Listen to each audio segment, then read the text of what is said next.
जमलेल्या माझ्या तमाम हिंदू बांधवांनो, भगिनींनो आणि मातांनो,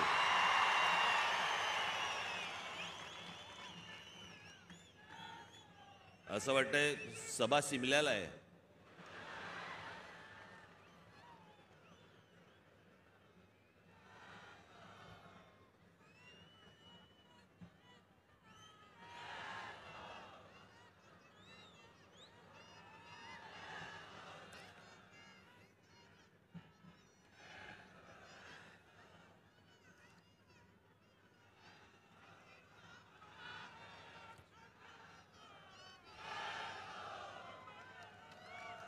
काय बोलणार?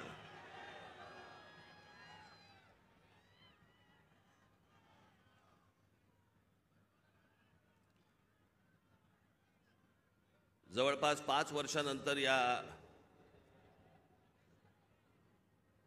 खास करून महाराष्ट्रामध्ये निवडणुका होत आहेत.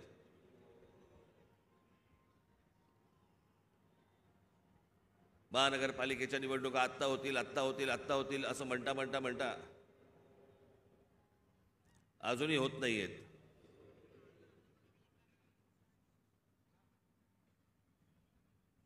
त्याच्यामुळे 2019ला ज्या निवडणुका झाल्या त्याच्यानंतर आज 2024ला निवडणुका होत आहेत आणि सगळे आचारसंहितावाले सगळे जागे झालेत. काल मी एक बातमी वाचली की आचारसंहितेसाठी म्हणून, निवडणुकीसाठी म्हणून महानगरपालिकेची जेवढी हॉस्पिटल्स आहेत तिकडचे डॉक्टर्स आणि नर्सेस यांना निवडणुकीच्या कामावरती जुंपवलंय.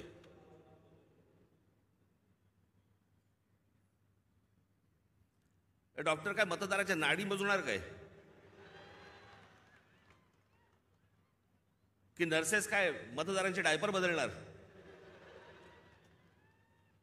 ज्याच्यासाठी म्हणून त्यांची नेमणूक केलेली आहे, ज्या रुग्णांसाठी म्हणून नेमणूक केलेली आहे, तिथे ते नसावेत का? आणि निवडणुका होणार आहेत ही गोष्ट जर समजा निवडणूक आयोगाला माहिती असते ना प्रत्येक वेळेला,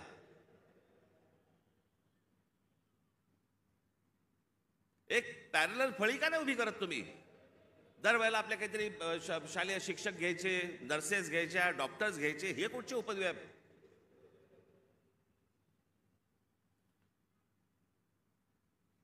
मी आपल्याला आत्ताच सांगतोय, ज्या डॉक्टरांवरती आणि ज्या नर्सेसवरती ही निवडणुकीची जबाबदारी टाकलेली असेल तिथे त्यांनी जाऊ नये. आणि ज्या रुग्णांची सेवा करण्यासाठी म्हणून तुम्ही आयुष्य घालवताय त्या हॉस्पिटलमध्ये परत तुम्ही जा, तिथे काम करा. तुम्हाला नोकरीवरनं कोण काढतं मी बघतो.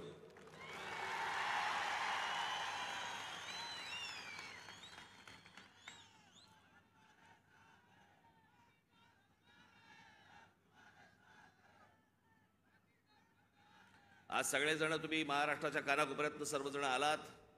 सर्वप्रथम मी आपल्या सर्वांना गुढीपाडव्याच्या मनपूर्वक शुभेच्छा देतो. आज सणासुदीचा दिवस असून देखील या अशा प्रकारच्या सभा नुसत्याच होत नसतात. त्याला एक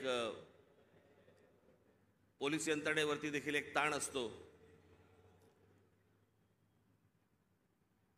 पण आपल्या सणासुदीच्या दिवशी सगळ्या गोष्टी बाजूला सारून अशा कामांना ज्यावेळेला पोलीस माझे सहकारी ज्यावेळेला जुंपलेले असतात, त्या सर्व पोलीस अधिकाऱ्यांचे, माझे कॉन्स्टेबल माता भगिनी यांची मी दिलगिरी व्यक्त करतो की त्यांना या सगळ्या याच्यामध्ये काम करावं लागतंय. पण तुम्हालाही मनपूर्वक गुढीपाडव्याच्या मनपूर्वक शुभेच्छा.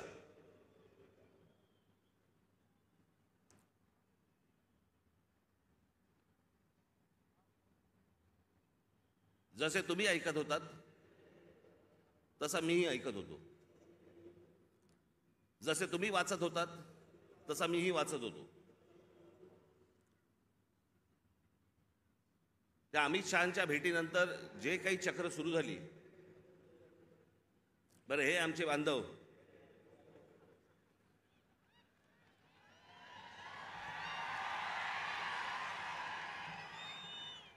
त्यांचा काही दोष नाही, चॅनल बोले म्हणजे रोजची चॅनल्स, त्याला मी एक नाव ठेवलंय, आज मला असे वाटते. लोकांना विचारायला कशाला पाहिजे, राजकारणाला विचारायला कशाला पाहिजे, दे ठोकून आपली बातमी. वाटेल त्या बातम्या चालू होत्या, वाटेल त्या बातम्या. मी आपला एन्जॉय करत होतो. तुम्हाला काय बोलायचं ते बोला, मला जेव्हा बोलायचं तेव्हा मी बोलीन. त्या अमित शहांना भेटायला गेलो दिल्लीला.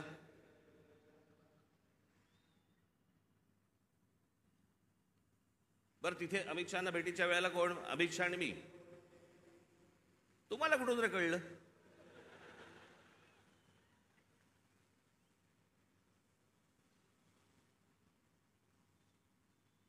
मी तिकडे दिल्लीला पोहोचलो काय,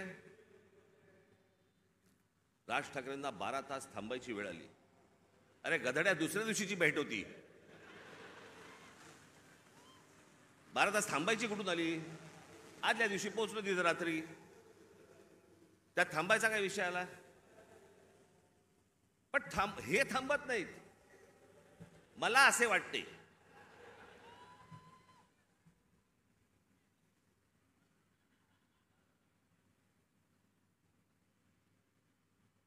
तिकडे काही पत्रकार मला भेटले. मला बोलले, साहेब कधी भेटायचं? म्हटलं मला नाही भेटायचं. माझ्याकडे आता सांगण्यासारखं काही नसेल, मी काय सांगू, मला सांगा, काय बोलू तू? म्हणून मी नाही म्हटलं. मी भेट झाली, तिकडनं विमानतळावरती आलो. इथून जाताना पण वो देखो जा रहे हैं.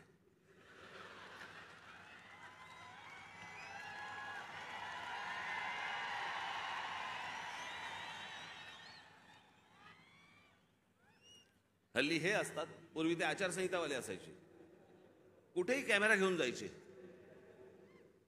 अहो, एके दिवशी मी बाथरूमला चाललो होतो. मी विनोदाने सांगत नाहीये, मी खरंच तो माझ्या मागे आला.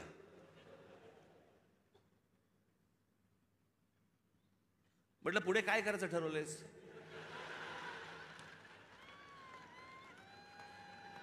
मी म्हटलं, आपलं आपणच करायचंय का आपण काही सहकार्य करणार आहात?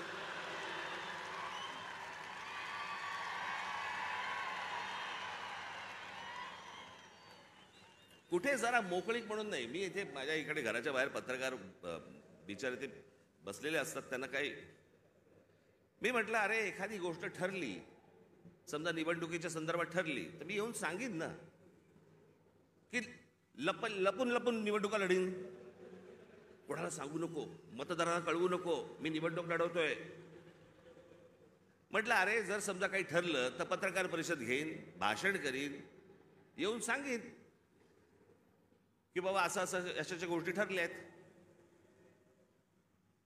मग त्यांच्या लक्षात आलं की आता अमित शहाच्या भेटीनंतर काय होत नाहीये, पुढे काही मिळत नाही आपल्याला. मग आपण तो एपिसोड कसा पुढे न्यायचा, मला असे वाटतेचा. मग राज ठाकरे शिंदेच्या शिवसेनेचे प्रमुख होणार. अरे मूर्खांनो, मला जर व्हायचं असतं तेव्हाच नसतो झालो.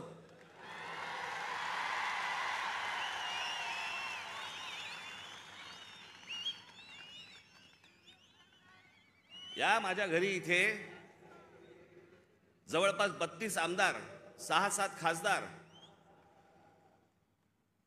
आपण एकत्र बाहेर पडू आणि काय, मग नंतर माझा महाराष्ट्र दौरा सुरू झाला. तोपर्यंत इकडे सगळी काहीतरी बांधणी सुरू होती. मी आता काही नावं नाही घेत कोणाची. आणि ह्यांना वाटलं मी काँग्रेस मध्ये ज्याला सत्ता होती त्यांची जॉईन होणार बाकीच्यांसारखा.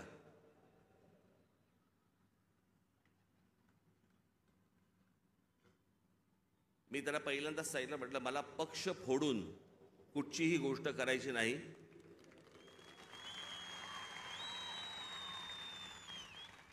आत्ता म्हटलं माझ्या मनात विचार नाहीये, पण जर उद्या जर समजा मी काही केलं, पाऊल उचललं, तर स्वतःचा राजकीय पक्ष काढीन, पण कोणाच्या हाताखाली काम करणार नाही. ही गोष्ट मी माझ्या मनाशी मी खुणगाटच बांधलेली होती. माननीय बाळासाहेब ठाकरे यांच्याशिवाय मी कोणाच्याही हाताखाली काम करणार नाही. तरी त्यातल्या त्या एकाला संधी दिली होती, समजलंच नाही.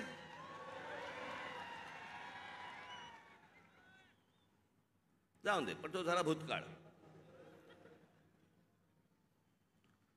त्याच्यामुळे असल्या कोणत्याही गोष्टींवरती तुम्ही विश्वास ठेवू नका. मी कोणत्याही शिवसेनेचा प्रमुख अध्यक्ष काही होणार नाही. मी जे अपत्य जन्माला घातलेलं आहे महाराष्ट्र नवनिर्माण सेना, याचाच मी फक्त अध्यक्ष राहणार.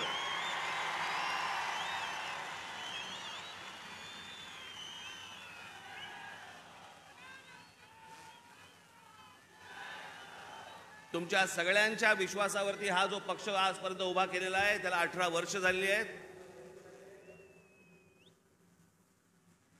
ही असली गोष्ट माझ्या मनाला शिवत देखील नाही.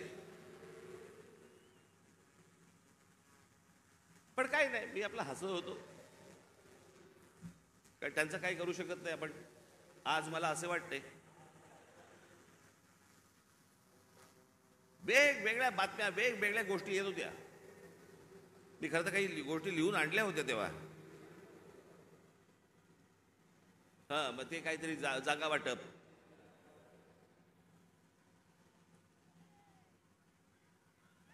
जागा वाटपाबद्दल चर्चा झाली.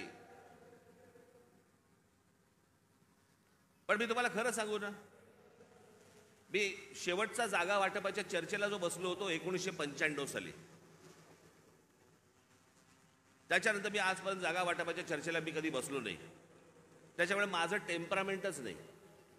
2 तू घे, 4 मला दे, मग ही नको, ती तू घे, तू ही घे, मग मला इथे सरकव, मग ह्याला इथे. मला ते जमत नाही, माझ्याकडनं होणार नाही, माझ्याकडनं जमणार नाही.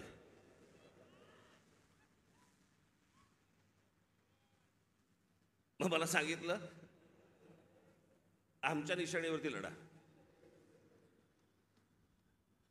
हे रेल्वे इंजिन आहे ना, हे तुमच्या कष्टाने कमवलेलं चिन्ह आहे. माझ्याकडे आयतं आलेलं नाही, सहज आलंय चिन्ह म्हणून आता मी त्याच्यावरती लढवायचं अजिबात नाही.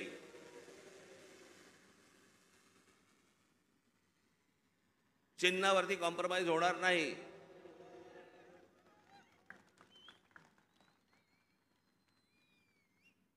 दिल्लीला गेलेले हे ठाकरे पहिलेच. पत्रकारांना माहीत नसतं, काही माहिती नसतात, जुन्या गोष्टी काही कल्पना नसते. आत्ताच्या काही गोष्टी माहिती असतात, त्याच्यावरती आपले बस रेटायचं.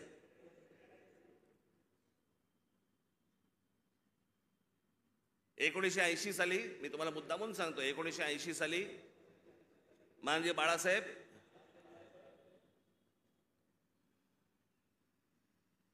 हे दिल्लीला इंदिराजींना भेटायला गेले होते, संजय गांधींना भेटायला गेले होते. आणि भेटीला जायला काय प्रॉब्लेम आहे मला कळत नाही. मला अनेक लोक येऊन घरी भेटतात, म्हणून मी काय समजायचं, वार हे आता माझ्या घरी भेटायला आलेत मला, आता असं नाही समजत. कोणी कोणाकडे भेटायला जात असतात, गोष्टी लोक जात असतात. त्यात मोठेपणा आणि कमीपणा कसला आला? अहो, वर्ष 1.5 वर्ष झाले आपले महाराष्ट्राचे मुख्यमंत्री माझ्याशी बोलतायत, आपण एकत्र आलं पाहिजे, आपण एकत्र काहीतरी केलं पाहिजे. म्हटलं शी,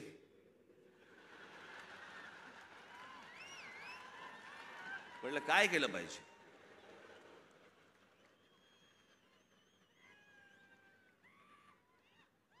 असं वर्ष 1.5 वर्ष ऐकतोय. मग मी शेवटी एक काम केलं. मी म्हटलं बाबा मला समजेना.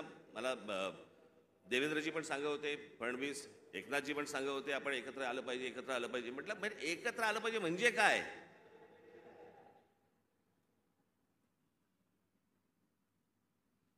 आणि मग त्याच्यात हे सगळे विषय निघाले. मग मी अमित शहांना फोन केला, म्हटलं मला जरा भेटायचं तुम्हाला, हे काय मला चाललंय मला समजत नाहीये, एकदा आपल्याशी बोलून मला काय नक्की ह्यांचं म्हणणं आहे ते मला एकदा कळलं पाहिजे. मग आमचं बोलणं झालं तिकडे. मग इथे आल्यावरती आमच्या तिघांचं बोलणं झालं. मग ते सगळं निशाणीवरती प्रकरण आलं.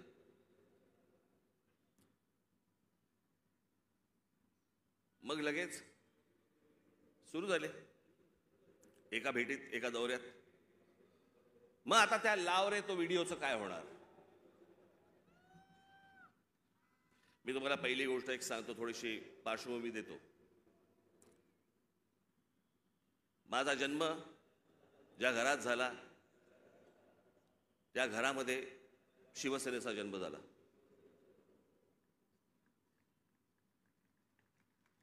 मी पहिल्यापासून जे पाहत आलो ती माननीय बाळासाहेबांची शिवसेना पाहत आलो. लहान असल्यापासून त्यांच्याबरोबर हिंडलो, फिरलो, अनेक ठिकाणी गेलो, अनेक सभांना गेलो, चॅलेंज सभांना गेलो.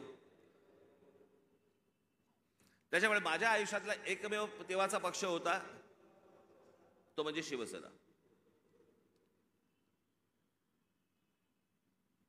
1984 साली थोड्या काही काळासाठी असेल, पण 1988, 89च्या आसपास प्रामुख्याने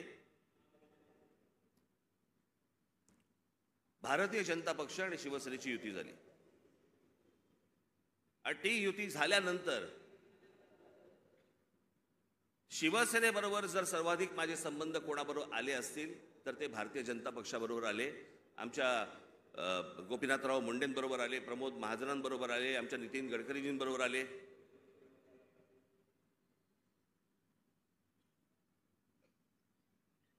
आणि ह्यांच्याबरोबरचे जे माझे संबंध होते हे राजकारणाच्या पलीकडचे पण होते.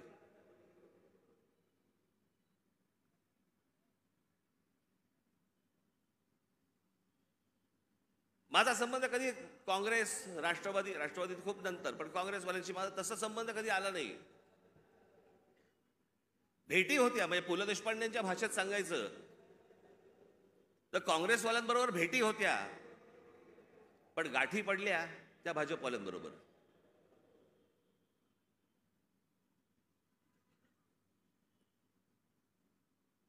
त्याच्यामुळे अनेक वेळेला त्यांच्याबरोबर माझे अगदी चांगले संबंध तेव्हापासून प्रस्थापित झाले. मग आमचे प्रमोदजी गेले, मग त्या दरम्यान मी गुजरात दौऱ्यावरती गेलो. नरेंद्र मोदी यांच्याबरोबर माझे संबंध प्रस्थापित झाले. मी गुजरात पाहिला, त्यावेळेला खूप चालू होतं की गुजरातमध्ये कशा प्रकारची प्रगती होते, कशा प्रकारची डेव्हलपमेंट होते.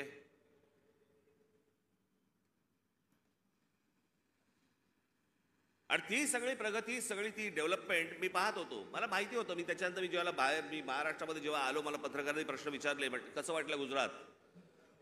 म्हटलं गुजरात डेव्हलप होतंय, पण महाराष्ट्र खूप पुढे आहे.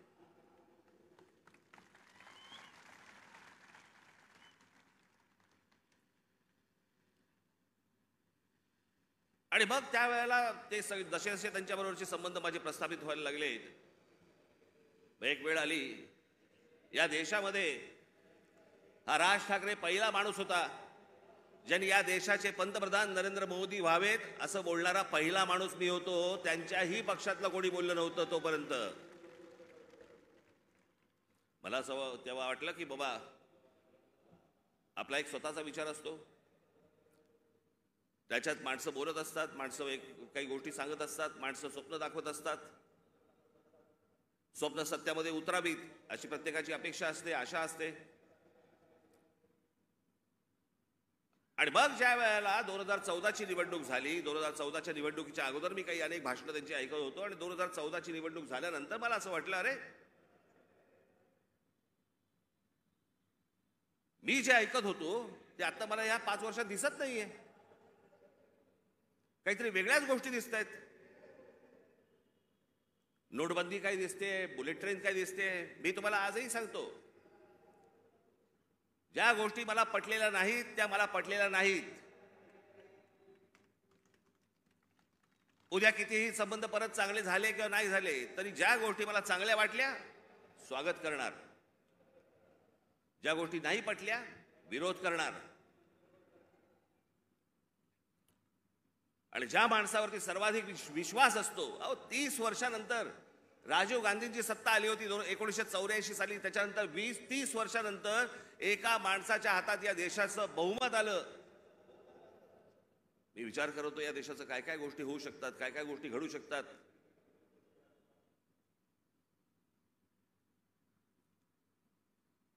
ज्यांचा संबंध नसतो ना तुमचा, त्यांच्याकडे तुम्ही दुर्लक्ष करता, दोन शिव्या हसडताना दुर्लक्ष करता. पण ज्यांच्यावरती प्रेम असतं, ज्यांच्यावरती विश्वास असतो, त्याला ज्या वेळेला कुठेतरी तडा जातोय असं दिसायला लागलं, तर तो जो राग आपला असतो, तो राग आणि माझा राग तर टोकाचा आहे. मी महाराष्ट्रावरती प्रेम करतो, महाराष्ट्रातल्या मराठी माणसांवरती प्रेम करतो, महाराष्ट्रातल्या मराठी भाषेवरती प्रेम करतो, टोकाचं प्रेम करतो.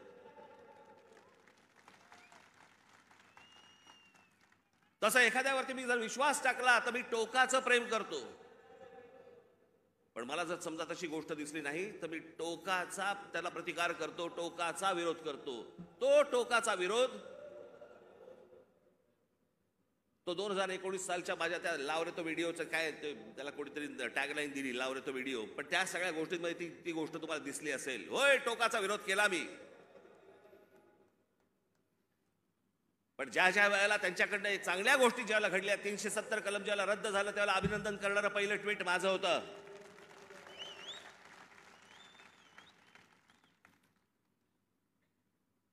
गेल्या 5 वर्षामध्ये ज्या गोष्टी चांगल्या गोष्टी घडलेल्या आहेत त्याचं अभिनंदन केलंय, स्वागत केलेलं आहे. एनआरसीच्या बाजूने मोर्चा काढलेला आहे. जी गोष्ट योग्य ती योग्य, जी गोष्ट अयोग्य अयोग्य. या देशाने अमिताभ बच्चन यांच्यावरती प्रेम केलं, मीही प्रेम केलं. पण ज्या वेळेला एक माणूस, ज्या वेळेला मला असं वाटायला लागलं की अरे एका प्रांताचा विचार करतोय, मला नाही पटलं. पण त्या सगळ्या गोष्टींमध्ये जर समजा तुम्ही बघितलं तर त्याच्यामध्ये व्यक्तिगत टीका कुठेही नव्हती.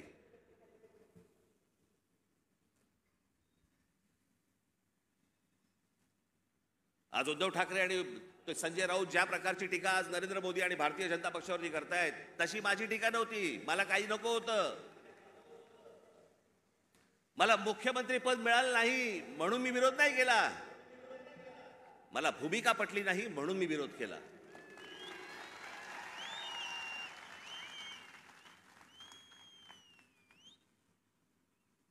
आज हे विरोधामध्ये बोलतायत.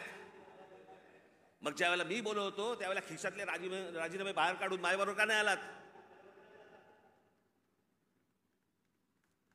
त्यावेळेला सत्तेत मिळणारा मलिदा चाटत बसले होते ना.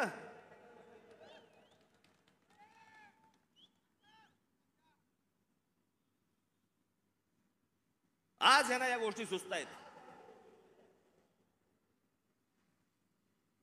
याचं कारण तुमचा पक्ष फुटला म्हणून, याचं कारण तुम्हाला सत्तेत हाकलवलं म्हणून, तुमच्या स्वार्थासाठी म्हणून या सगळ्या गोष्टी तुम्ही केल्यात.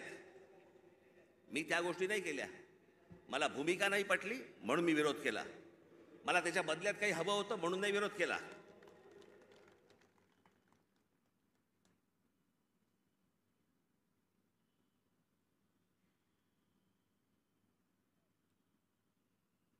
मी आज काही तुमच्यासमोर फार लंब चौडं काहीतरी बोलायला आलो नाहीये. तुमच्या ज्या काय अपेक्षा आहेत, तुम्हाला काय हवंय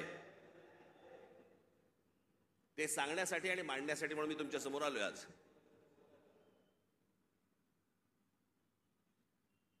नरेंद्र मोदींकडनं कसं आहे, आज तरुण, आज आम्ही दुपारी बोलत होतो, 2006 साली ज्यावेळेला मी पहिलं महाराष्ट्र नवनिर्माण पक्ष स्थापन केल्यानंतरचं पहिलं भाषण ज्यावेळेला मी इथून केलं होतं, त्यावेळेला मी असं म्हटलं होतं, ज्याच्यावरती अनेक लोकांनी चेष्टा केली.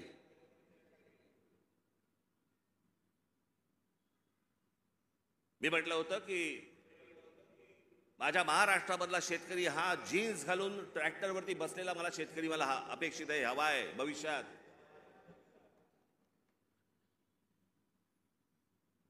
दोन 2006 पासून ते युग सुरू झालं होतं. आज या जगामध्ये सगळ्यात तरुण जर देश कुठचा असेल, तरुण, तो आपला भारत देश आहे, हिंदुस्थान आहे. सर्वाधिक तरुण ना अमेरिका आहे, ना जपान आहे, ना अजून कुठचा देश आहे. आज फक्त भारत तरुण आहे.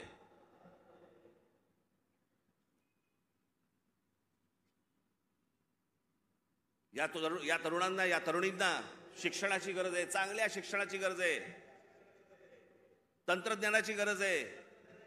उत्तम नोकऱ्यांची गरज आहे, उत्तम व्यवसायाची गरज आहे, त्याच्यासाठीच्या मार्गदर्शनाची गरज आहे. त्याच्यासाठी म्हणून राज्य सरकार आणि केंद्र सरकारने आता काम केलं पाहिजे.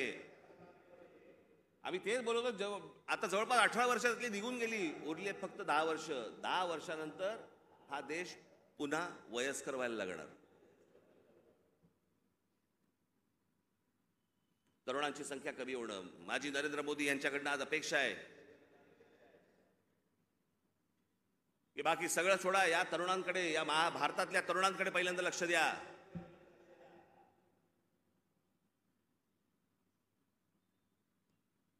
हेच ते फ्युचर आहे, हेच ते भविष्य आहे.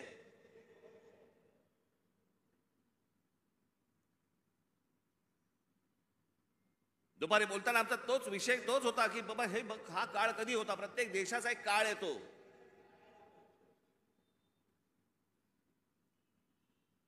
जसं जपानमध्ये एक काळ आला. जपानमध्ये ज्यावेळेला काळ आला त्यावेळेला तिकडे त्या अनेक कंपन्या उभ्या राहिल्या. सोनी पासून, होंडा पासून, काय काय अनेक गोष्टी सगळ्या उभ्या राहिल्या.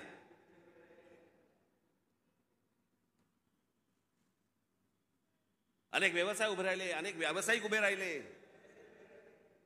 ज्याला घुसळून काढणं म्हणतो ना आपण, तसं सगळं अख्खा घुसळून निघाला तो देश. आज बघा कुठच्या कुठे असा हा देश घुसळून निघाला पाहिजे. आणि तसं जर आज उद्या घडलं नाही तर सगळ्याच गोष्टींवरचा समाजाचा विश्वास उडून जाईल. या देशामध्ये दुसरं तिसरं काही होणार नाही. या देशामध्ये फक्त अराजक येईल.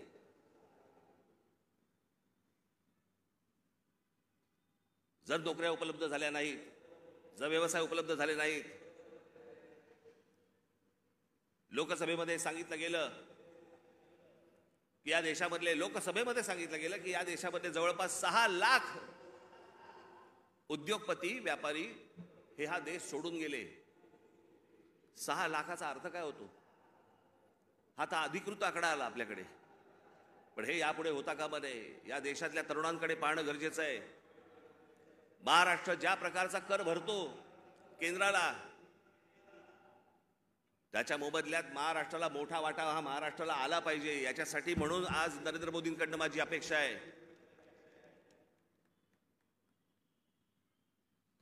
अनेक गोष्टींची अपेक्षा आहेत. पुढचं काय 5 वर्षात काय घडतंय, ही निवडणूक, येणारी लोकसभेची निवडणूक या देशाचं भविष्य ठरवणार आहे. की आपण खड्ड्यात जाणार आहोत का आपण वरती जाणार आहोत. उद्या अनेक निवडणुका येतील, पुढे विधानसभेच्या निवडणुका येतील. आज हाणामाऱ्या चालू आहेत. पुढच्या विधानसभेच्या निवडणुकीत तर काय होईल?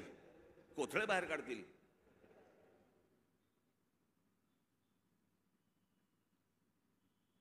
याचं कारण मी मागच्या वेळेला तुम्हाला आठवतं, मी बोललो होतो तुम्हाला इथेच गेल्या वर्षीच्या सभेमध्ये का त्याच्या गेल्या वर्षी सभेमध्ये, तर आठवत नाही. महाराष्ट्रात कॅरम चुकीचा फुटला गेलाय. कोणाच्या सोंगट्या कोणाच्या भोकात आहेत तेच कळत नाही.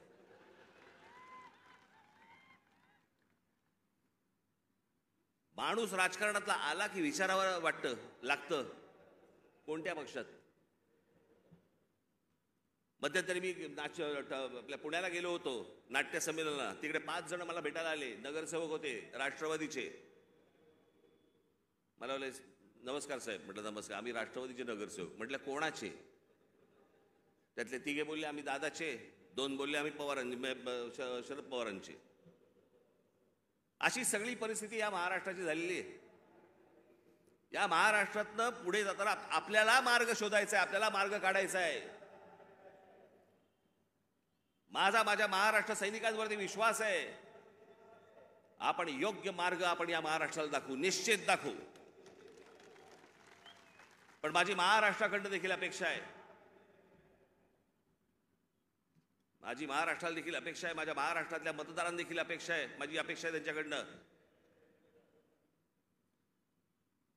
कृपा करून व्यभिचाराला राजमान्यता देऊ नका. ज्या प्रकारचं राजकारण या महाराष्ट्रामध्ये सुरू आहे, याला राजमान्यता जर समजा पुढे मिळत गेली, पुढचे दिवस भीषण आहेत.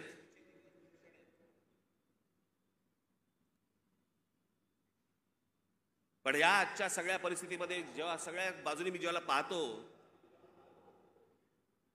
त्यावेळेला मला असं वाटतं की आज किमान पुढच्या 5 वर्षांसाठी देखील विषय आपल्याला पुढच्या 50-100 वर्षांचा करायचा असतो.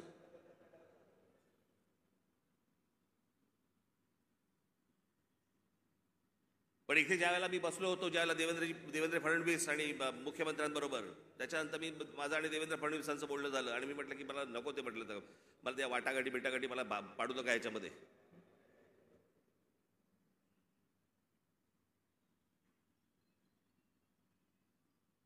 मी म्हटलं तुम्हाला मी आज सांगतो, म्हटलं त्या राज्यसभाही नको आणि ती विधान परिषदही नको.